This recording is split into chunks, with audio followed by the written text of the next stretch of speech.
എബ്രായ ഭാഷയിലെ ഹേമാർ എന്ന എബ്രായ ധാതുവിന് തിളയ്ക്കുക, ചുവക്കുക എന്നീ അർത്ഥങ്ങളുണ്ട്. കീൽ എന്നാണ് ഈ വാക്കിൻ്റെ അർത്ഥം. പ്രാചീന കാലത്ത് കീൽ അധികവും ലഭിച്ചിരുന്നത് ചാവുകടലിൽ നിന്നാണ്. ബാബിലോണിൽ കല്ലുകൾ കെട്ടുന്നതിന് സിമെന്റായി കീൽ ഉപയോഗിച്ചിരുന്നു. ഹൈഡ്രോ കാർബണുകളുടെ മിശ്രിതമാണ് കീൽ. പാറയിൽ നിന്ന് ഉത്ഭവിക്കുന്നതാണിത്.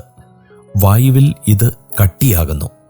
വെള്ളമോ നീരാവിയോ കടക്കാതെ വസ്തുക്കളെ ഭദ്രമായി അടച്ച് സൂക്ഷിക്കുന്നതിന് കീൽ ഉപയോഗിച്ചു വന്നു. നോഹയുടെ പെട്ടകത്തിൽ വെള്ളം കടക്കാതിരിക്കാൻ അകത്തും പുറത്തും കീൽ തേച്ചു. ഉൽപ്പത്തി 6:14. എബ്രായയിൽ ഉപയോഗിച്ചിരിക്കുന്ന കോഫർ എന്ന പദത്തിന് മൂടുക, മറയ്ക്കുക എന്നെല്ലാമാണ് അർത്ഥം. മോശക്കുഞ്ഞിനെ ഒളിപ്പിച്ച പെട്ടിയിൽ കീൽ തേച്ചിരുന്നു. സിദ്ദീൻ താഴ്വരയിൽ കീൽ കുഴികൾ ധാരാളം ഉണ്ടായിരുന്നു.